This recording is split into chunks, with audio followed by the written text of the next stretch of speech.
කාලයක් තිස්සේ අපේ රටේ සමාජ මාධ්‍යයේ ප්‍රබල වශයෙන් නැත්නම් ප්‍රධාන වශයෙන් දකින්න එකක් මේ මෑත කාලේ තමයි ඒක මම හිතන්නේ විශාල වශයෙන් අපි දකින්නේ.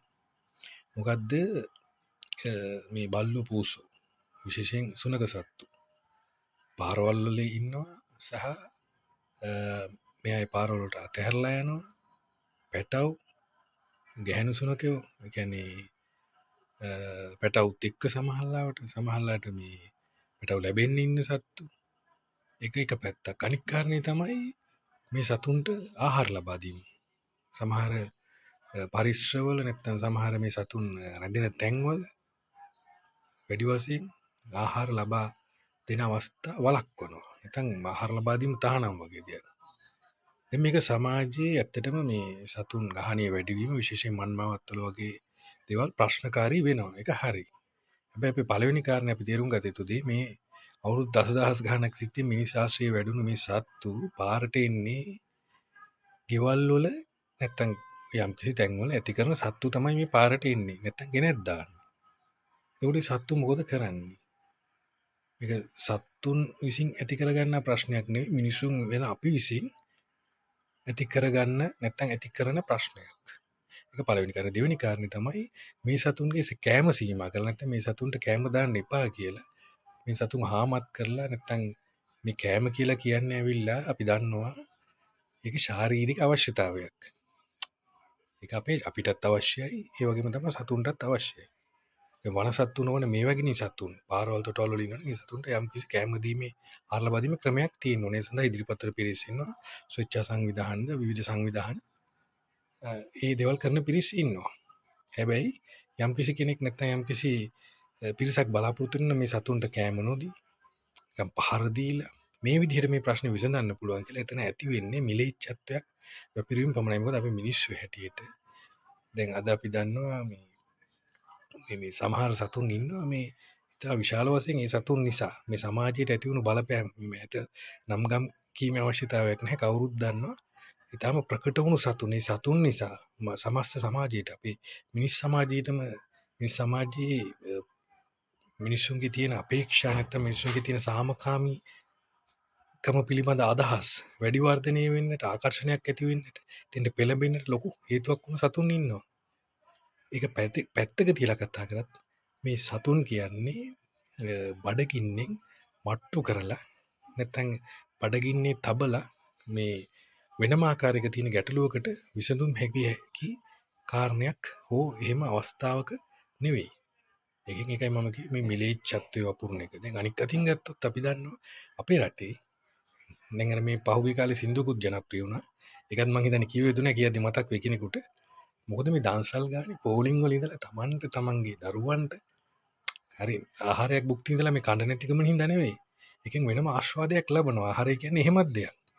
එතකොට මේ සතුන් සිව්පාවුන් හාමත් කරලා කිසියම් කෙනෙක් බලාපොරොත්තු වෙන කන්න නොදී පීඩනයට ලක් කරලා නොමරා මරනවා කියන්නේ නොමරා මැරීමක් නෙවෙයි ඇත්තටම මරණය සඳහාම තමයි දක්වන්න හදන්නේ. ඉතින් එවැනි කාරණා කරලා මිලේච්ඡත්වය අපුරලා කිසියම් කෙනෙක් බලාපොරොත්තු වෙනවනේ මේ සමාජයේ අනික් පිරිසට නැත්නම් අපි මිනිස්සු හැටියට අපේ ක්‍රියාකාරීත්වයන්ට අපි මේ පාරවතට නිදහස් කරගන්න එකෙන් පුළුවන් කියලා ඒක ඉතාම පහත් පෙළේ නින්දිත නිවට බියගොළු මිනිස්සු හැටියට අර ප්‍රශ්න වලට නිසි විසඳුම් සොයනට වැඩිය බියගොළු විදියට පහත් පෙළේ පහත් ක්‍රියාමාර්ග අනුගමනය කරලා හොයන විසඳුම්. ඒ නිසා ඒක අනික් අතින් ගත්තම අපේ රටේ සත්ව හිංසනය සම්බන්ධයෙන් ගත්තම මම දන්න තරමින් එහෙම සතුන්ට ආහාර නොදී නැත්නම් ආහාර දීම තහනම් කොට වද බන්ධනයට ලක් කිරීමේ හැකියාවක් නැහැ.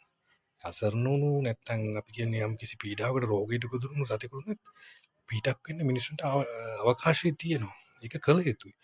එහෙම දැකලා නොදැක්කාසේ සිටීම පවා පැත්තකින් සතුන්ට කරන හිංසාවක් පීඩාවක්. මොකද මේ සතුන්ට තමන් සඳහා නැත්නම් තමන්ගේ වර්ගයාගෙන් උදව් ලබාගෙන ඒ දේවල් කර ගැනීම හැකියාවක් නැහැ. ඒක තමයි සත්තු කොට්ටාසෙත් මිනිස් කොට්ටාසෙත් අතර තියෙන වෙනස.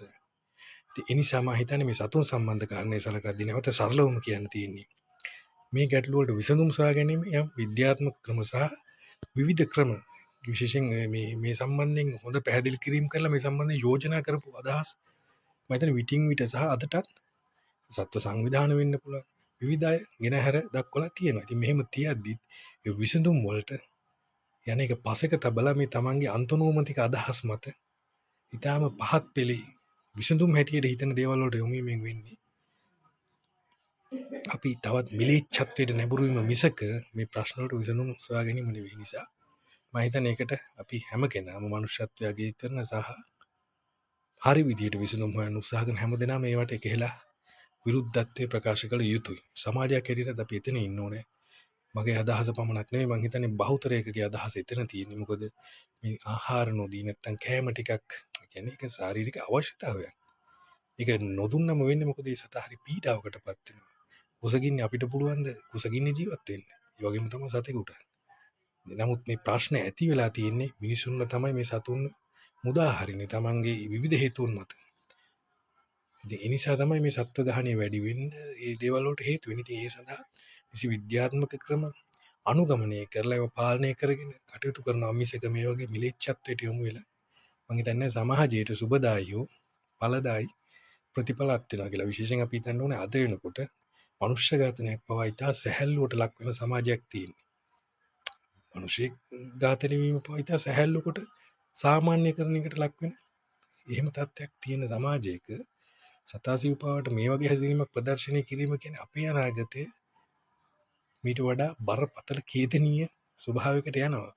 මොකද ලෝකයා අපේක්ෂා කරන්නේ ලෝකෙත් යන්නේ වඩා වඩා හොඳ පැත්තට නැත්තම් මේ මිලීච්ඡත්වයෙන් ඉවත් වෙමින් වේගෙන් ඉවත් වෙමින් යන්නේ. එහෙම යුගයක අපි අතරත් යම් පිරිසක් තාමත් හිතනවා නම් මේ කෑම බීම නොදී හිංසා කරලා මම හිතන්නේ ඊටාම සුළු පිරිසක් වෙන්න පුළුවන්. නමුත් විවිධ අය විවිධ ආකාරයෙන් තමන්ගේ අදහස් ක්‍රියාත්මක කරන යම් තැන්වල මේක සපුරා නැවැත්වෙන නැත්තම් මේ ප්‍රශ්න වඩා හොඳ විදිහට निराකරණය කරලා මේ වගේ පහත් පෙළේ අමනෝඥ ක්‍රියා සිදු කිරීම නවත්වා ගන්න ක්‍රමයකට නැත්තම් එවැනි වැඩපිළිවෙලකට සහ එවැනි අදහස් උදහස් වලට වටිනාකමක් නිවැරදි අදහස් උදහස් වලට වටිනාකමක් ලබා දීලා අපිටත් පුළුවන් හැම තැනකදීම ඒ සම්බන්ධයෙන් ක්‍රියාත්මක වෙන ශක්තිමත් භාවයක් ඇති කරගත යුතුමයි. මොකද නැත්තම් මේක අපි දකින්න හැමතැනම ගොඩක් තැන්වල අපි දකිනවා මේ සමාජ මාධ්‍ය විවිධ අවස්ථාවලදී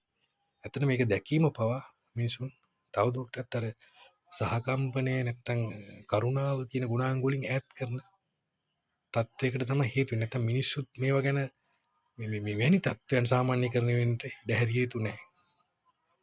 බහුතර තැන්වල බොහෝ දෙනෙක් උදව් කරලා සතුන්ට උපකාර කරලා සතුන්ව පීඩාවට පත් වුණු තැන් වලින් ගලවගෙන ක්‍රියා කරන අතරේ සුළුතරයකට හෝ එවැනි අවකල් ක්‍රියාන්ත වැරදි දේවල් කරන්නට අපේ සමාජයේ තවදුරටත් ඉඩ තැබිය යුතු නැහැ කියන එක තමයි කියන්න තියෙන්නේ.